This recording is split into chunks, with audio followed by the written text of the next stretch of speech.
দল তো আমি কাগজে বললাম, দল তো ওনাকে কৈফিয়ত তলব করেছে, কাজেই দল যখন টেক আপ করেছে তখন আমি মনে করি নিশ্চয়ই তার বক্তব্য, দলের বক্তব্য দু একদিনের মধ্যে জানা যাবে। আপনার কি ব্যক্তিগতভাবে আপনি কি মনে করেন এই ধরনের? এটা দল নিলে আমি দলের বাইরে না, দল যখন একটা পদক্ষেপ দিয়ে গ্রহণ করেছে তখন সেটাই আমার কাছে একই ব্যাপার।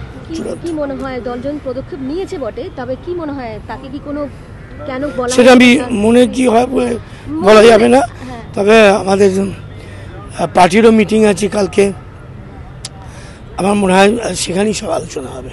এটা পার্টির বাইরে না, ইন্ডিভিজুয়ালি আর কিছু না। ইন্ডিভিজুয়ালি কিছু না, কিন্তু এর মন্তব্য তো মানে একটু খুব মানে, হ্যাঁ যেহেতু এমপি সেহেতু এই পার্টিটা পার্টির মধ্যেই আলোচিত হবে, নট বাইরে।